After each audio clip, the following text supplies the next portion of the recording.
All right, gentlemen, as you well know, the national press and the NFL have been on the warpath about this whole insensitive mascot thing. Listen, guys, I'm not ready to throw aside years and years of mediocre tradition just for the sake of being PC.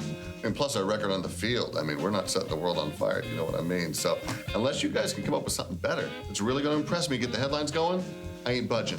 I've got the Washington Columbians. Apparently nobody has any idea why they named Washington, D.C. the District of Columbia. And Chaz was telling me about this new show named Narcos. Been binge watching.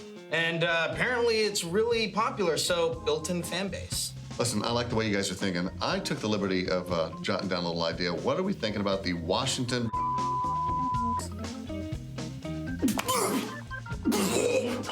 Is he okay? Listen, unless you guys come up with something that's really going to get people talking, you can forget the whole thing. Took some doing, but I think we got it. What about this? That is perfect. That's the most offensive thing I've ever seen in my life. Starts right now. I don't know a lot about sports, but I can drink a lot of beer. My motto is simple: C's get degrees. Need a long, inappropriate hug? I'm your man. I think I'm smarter than you, because I probably am. Howard Coward for box score.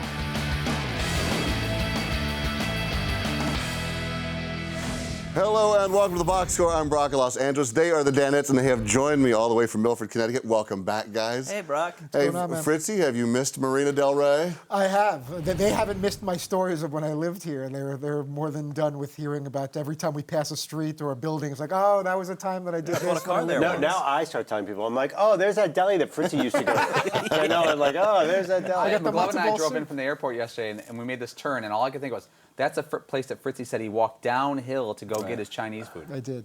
Now, you and McLovin, Paul, you guys flew out together, flight buddies, and were you boning up on your sports Jeopardy stuff? So much so that maybe an air marshal needed to jump in, or was it? No, it was, we were 3 rows apart, and there was tension because this week is all, it's all about the Dan Patrick Show and the Box Score, but Sports Jeopardy is on my mind, I have to admit. And on the plane, I thought that was my chance to get an edge, but Paulie was thinking the same thing. By the way, Brock, 3 rows apart is perfect Danette airplane etiquette. I've been on a few flights with Fritzy, and I've seen where Fritzy starts a conversation with someone before takeoff, and the conversation goes until landing. That's worse than a crying baby. Especially if it's an attractive woman, I'll start chatting, and then you don't know if they're just being nice or you're hoping, especially if it's a cross-country flight, are they just being polite or are they kind of rolling their eyes like in their hand? I would prefer to die in a fiery crash. What do you talk to someone for an entire flight about? What they do for a living, how long their commute is. That's 2 minutes. What are the other 4 hours? I'll just start, it could be anything from, are you going to get the pretzels or peanuts or cookies? Are you going to ask for the whole can of diet soda? There's a film made about this. You ever seen Airplane when the people sitting next to Stryker want to kill themselves? Yeah. That's Todd's conversation. I've seen people dousing themselves in lighter fluid. I'm like, why is that person in cars getting coffee, and I'm like an annoying stranger in an airplane chatting and just making no. I've warned women. I've seen women sit down next to Fritzy. I'm like, I need to have a talk with you real quick. Don't trust me. I'm going to save the next 5 hours of your life. But it's like the lottery sometimes. I don't know. I know we're all happily married and everything, but sometimes you're sitting there and all of a sudden you see an attractive woman approaching and your seat next to you is open. You got 16A and you're like, oh, if this is 16B, it's like you pulled the. Yeah, like the stewardesses are like, the exit rows are here in case you need to fling yourself out mid-flight. Brock, I know we got to move on, but I had a situation yesterday where I was in the middle and there's 2 people to my left, and the woman who sat down was about a 9, and the guy she was with was probably a 4 at best.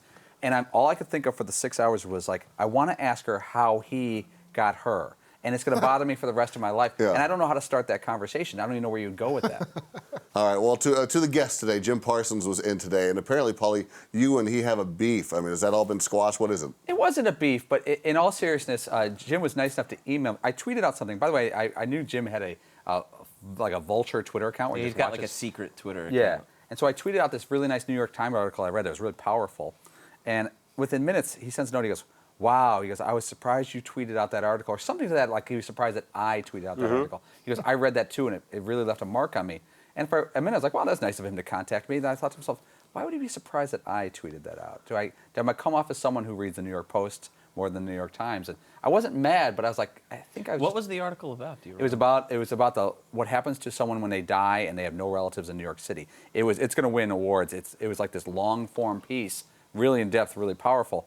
And but Jim's email was like, I'm surprised that you sent this out. He didn't mean it that way. Because if right, because the source is one thing, right, of the article, but then if it was like a topic like why we have to save, off-Broadway theater in New York City, it'd be like, wow, that's surprising coming from Paul. Like I wouldn't see you being a big theater guy, but I could see him being a big theater guy. Big fan of death. Right, that is true. You are a big fan. Dying alone, bloated bodies. I Right. mean, I'd actually try to get one of those jobs back in San Jose, where you go in and clean out the apartment. Oh, I know that job. They have the whole thing was in that article about the people who clean out the apartment. It was like, "Ugh." Yeah, they're like, we see you have a college degree. Why do you want this job? Like, because I want to eat, but I don't mind the bodies. I really don't. It's not that different than box score host. No. actually. This is I'm dying right now. Lateral move. Yeah. Reggie Miller also came by today, and if you guys were cool before, you're not, because you did a little imitation of him flopping. Yes, Paulie. We also want to learn the arm thing to draw the foul. What are you talking about? That's what you did every time after you did it. You're the king. Ukulele? What? What are you talking about? There was the platoon, like Willem Dafoe character when he gets shot at the end of. I was only 165 pounds. Imitate that at the end of Platoon. Here's Reggie when he'd get fouled.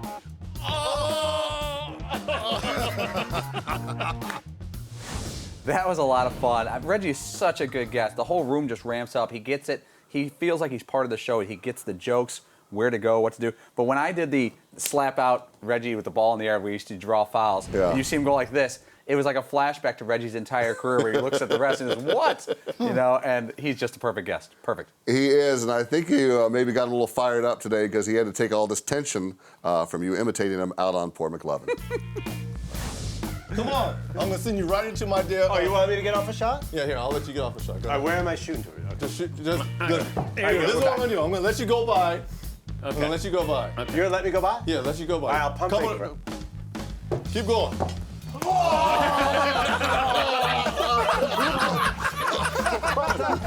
That's how we used to play in the 80s, right there. Is that a foul? That's how we used to play. You got him. See? You got him with the body. That's how we used to play, just like that. I'm sending you right into my Davis boys. What's this, the Malice at the Palace? What's going on here? Huh. Wow. Didn't see that coming. This is a little bit like Rodney Harrison blindsiding me in the New York man cave. But Reggie, it's like, he's not, he's kind of like light as a feather. It was like, wait, is there a guy back there? It's, One thing, Brock, about this show, it's very unscripted, completely unscripted, to the point where we didn't know what Reggie was doing there. You see Seton point out, he kind of waved Dan away, like, get out of here. Yeah. And he kind of walked McLovin through, drive to the hole, and then he was just planning on tackling him, which is pretty gutsy to think of, like a 50-year-old NBA 10-time All-Star. To embrace that kind of bit. I wish we could show it again and again. Did you put your knees up on the chair before? Yeah, once you see the chair falling over, we don't know if he's going to crash into the set in the back or someone's going to get hurt. I'll tell you, I don't know all the guys at Deadspin, but one of them is taking that video and looping it right now. Oh, I hope are you all right, McLovin? Hey, popped your shins pretty good there. I haven't been lost for words too many times in the years we've been doing the Dan Patrick Show, but I think we should move on, bro. Well, we can do that. There's a discussion, though. Like, McLovin went viral, as the kids say, with his Kirk Cousins video the other day, and it really helped your brand, I think. Yeah, now, that was a big win. Yeah, this could be next level brand viral, but do you want this kind of publicity? Reggie Miller. I love attention. I think... if you could get rid of one clip, okay, and you had to choose between the two, the glasses? Oh, you can't get rid of that. I would get rid of the glasses. You wouldn't? No. That sometimes seems The to rub you glasses the wrong is way a kind little of bit. cool. That glasses video is buying Because your house. actually, like, for some reason, like, I'm pretty yoked in that glasses video. I'm, like, getting ready for the... All right, don't hurt yourself patting yourself on the back. All right, coming up, the Yeah, look at Danettes. that. Got the gun look at that. Good shape. Ripped. You can see a little bicep, right bicep there, right there. You know what? I take that back. You're very, very muscular. All right, coming up, the Danettes get to wander around the studio. We will show you what they got into. When they were outside of the studio, of course, it was in the cab of my Ram 1500 Eco Diesel. Every truck can climb the hill, haul a trailer, and even take out Reggie Miller. It's a legitimate foul. Get more facts at ramtrucks.com. Guts, glory, Ram. It's a Hemi. Yeah, it's a Hemi.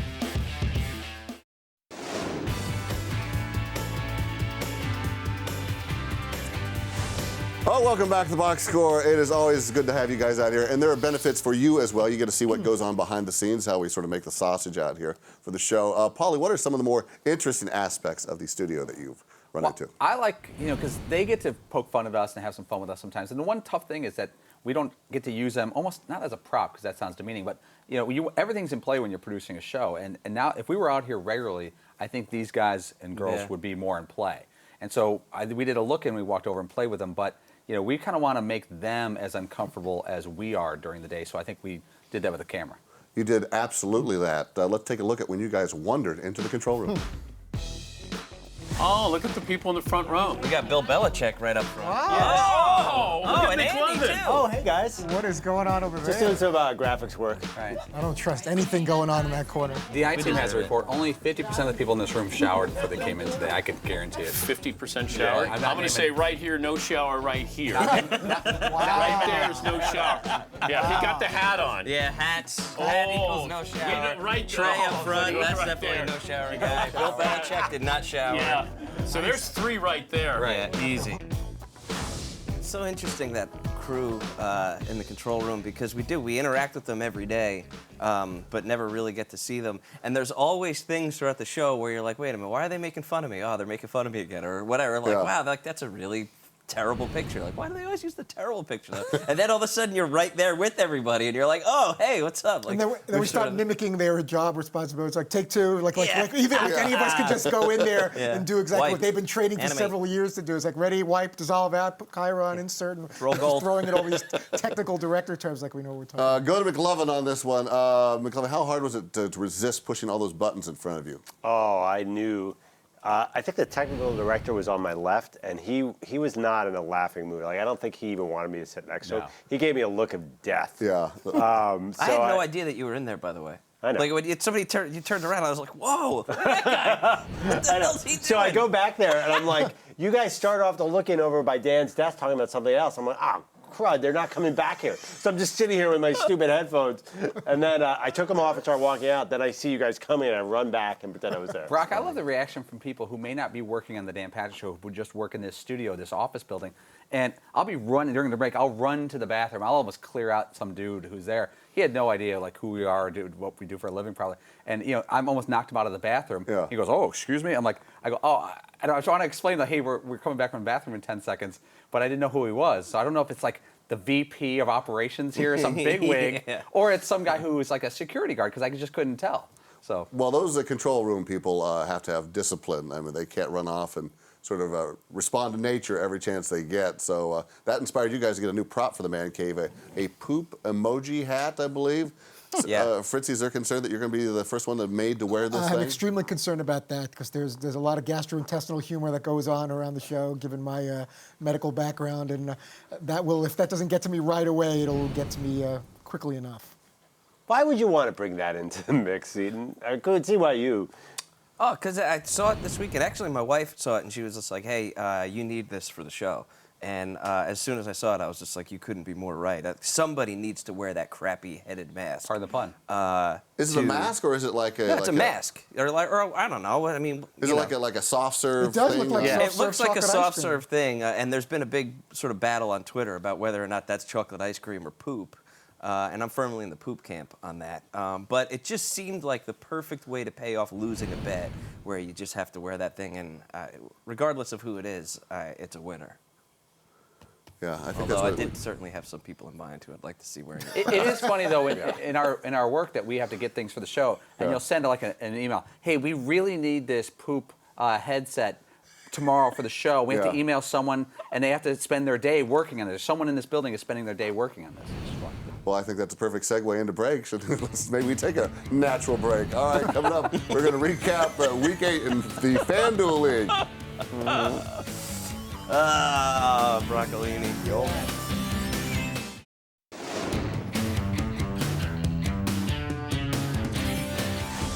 Oh, welcome back to the Box Score, guys. We are halfway through the NFL season, which means we're halfway through the fantasy football season, and you guys have been cutting your teeth on this FanDuel League, and I think doing rather well. But let's take a look at how we did in Week 8 with the man who came in last place in the man cave, and it is the boss himself.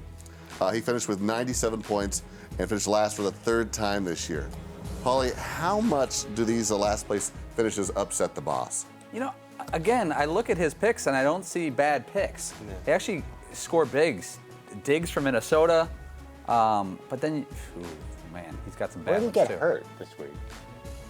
I was looking at the FanDuel teams. You got to have like 3 home runs to be in the money. You can't have like 12 points. Like if you look at my team, I'm sure it's coming up. It's like a bunch of guys who scored like 11, and that's why I didn't do so well. Well, yeah, you actually came in 4th place. You finished with 101.5 points this week. A solid showing, but there was a bit of controversy on who you were taking as your in-studio guest requirement for, and you selected Robbie Gould as an in-studio guest on the box score to fulfill that requirement. Right. However, it didn't go over too well, but you doubted us on Thursday when we said that Russell Wilson had been an in-studio guest. You told us to kick rocks. Well, you see, we were actually right because he was a guest down in New Orleans. New Orleans. I feel bad that I didn't remember that because I don't remember that. He came in the day before Watt, I think, and How crazy is that? It didn't stand out. I remember that outfit. He looked tight. Looks like he was 12. Dressed very well, as are you today, McLovin. Fall casual. You actually came in, let's see, 3rd place? No. Oh, dude, I was rolling on Sunday. Le'Veon Bell was about to just go crazy on the Bengals. Then Vontae's perfect tackling, screwed up his knee. My week was shot. You almost right there. swapped out Brown from the Cardinals. What happened there? Well, I should have. He only played like 9 plays. If I had swapped out Brown for his backup Michael Floyd, I would have been, and Bell hadn't gotten hurt, I would have been much better. But I noticed a lot of my guys get hurt. Steve Smith, I had this week, went down. Le'Veon Bell. Am I a mush? I think so, probably. Well, you also had your additional challenge to Hollywood heartthrob, Josh Duhamel. Yeah. Fergie's husband, and he took you down this week by almost 10 points. Remind us of the bet, and are you going to pay it up? Well, okay, so Josh is coming in later this week. Dan has to talk a lot of Vikings. If Josh wins. If I had won, then he would have had to use my image for his Twitter avatar for a month. God, I was so rooting for you. I know. He never agreed to that in win. any way whatsoever, Right. but it would have been fun. Do you want us to have Dan ask him to do so anyway? Because it's going to be tough to refuse Dan. I want double or nothing with Josh. Ooh. Because I think he was a guy who didn't really understand fantasy, but I think he's hooked. He sent me like 35 emails. How am I doing? How am I doing? All right, another man who likes to send out 35 emails. Todd Fritz, you had a huge week and big numbers from Drew Brees. A record-setting day after blowing up for you this week and being in Jordan's video. Is he your new favorite quarterback? He is right up there. I thought it was just the way he went off with 7 touchdowns. It was crazy. If Matt Forte got hurt in the middle of the game, he could have gotten me a little bit more. Major bust was James Jones. I'm not even sure why I picked him. I think I was running out of money. At least it was against Denver, so I won in that regard. But 0.7 from James Jones. Greg Olsen had a really nice game last night that got me closer to Seton. But because Martavis Bryant didn't really step up and James Jones did nothing, I fell short of that one spot to Mr. Patrick Seton O'Connor. Of course you did. In first place, Mr. Patrick Seton O'Connor. Congratulations. Your kicker got you 20 points. Was that what you were depending on? How about that? No, I was shocked. But see, even as I'm looking at everybody else's team, I've taken Tavon Austin 2 or 3 times and he's given me nothing, absolutely nothing. And so just I whiffed with my running backs there. I could have had a much better day. But other than that, who knows? Did I go worst to first there in the last week? I was pretty close. Yes, to you the did. bottom. So who knows? I could be right back at the bottom again next week. All right. Well, congratulations to you on Thank your you. Week 8 victory. Thank we you. do this every Thursday right here in the box score. It's the FanDuel Draft Day. All right, coming up, Fritzy got a dream fulfilled by a hunky stallion. Can't wait to see that. All right, but first it's the box score. We are taking a break to remind you that the Ram Heavy Duty, with its best-in-class towing, torque, and horsepower, doesn't need one, and it is a hunky stallion. Oh my goodness. Get more facts at ramtrucks.com. Guts, glory, Ram.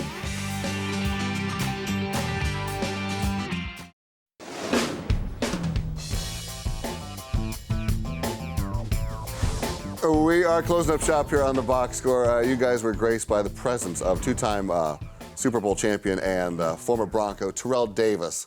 Good for you. But Paulie, why didn't you go ahead and take a shot from this guy?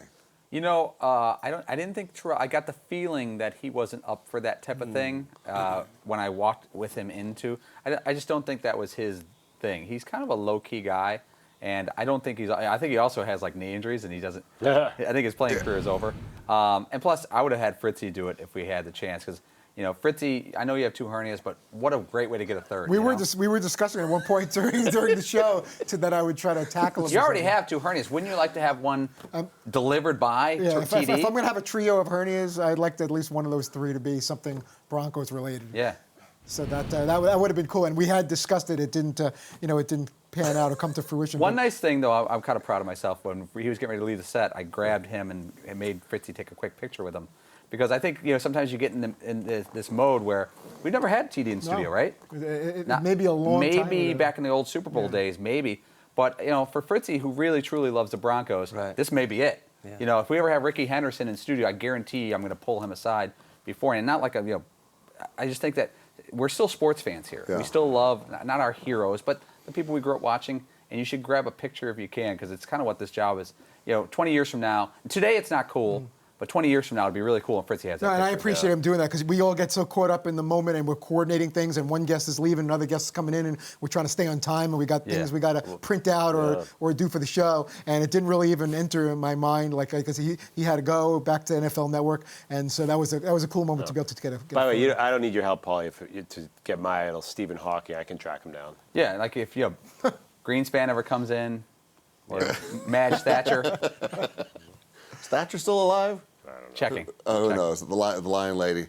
Well, you had a special moment besides the picture. You got to get up there and give your hero a hug. Sure did. The strong and assuring arms of Terrell. He is still in That's very quality good shape. hug right there. Yeah. What's the over/under on hugs this week? Well, Fritzy went 3 pat, double squeeze, extra pat on the way out, which is pretty standard for Fritzy with one of his heroes. Is there any non-hug guests this week? Because I've seen you go hard all through. I like to hug everybody. Genevieve, you guys have to keep an eye on me to make sure that's not inappropriately too long. Kevin Nealon, you've never met him. Will you hug him? I will probably give him a little tap on the back. I don't know if it's going to be a full embrace. He seems like a crisp handshake guy. Yeah, Josh. But couldn't you see him going into hug. one of his things like, all right, I like this. I'm feeling the energy. We're all hugging. I feel like Kevin Nealon does that whole all right, this is good in the space right now. We're all connected. We're all Grandma's boy, yeah. Or maybe go subliminal man on you, like don't touch me. We could, but I got to TD. He's still working out. I'll tell you that. What's in your pocket? Okay, let's stop this. All right, Fritzy, who's on tomorrow? Tomorrow, Genevieve Morton will be with us tomorrow. Kevin Nealon will be on with us. Rich Eisen of the Rich Eisen Show fame on Audience Network, and obviously NFL Network host. Susie Schuster's husband, I know. All that Wednesday. Fantastic. Well, we are back tomorrow right here on Audience Channel 239. The podcast is available on iTunes or at podcast1.com. Fake shot. I don't know a lot about sports, but I can drink a lot of beer. My motto is simple. C's get degrees. Need a long, inappropriate hug? I'm your man. I think I'm smarter than you, because I probably am. Hey, thanks for watching the box score. Holy cow!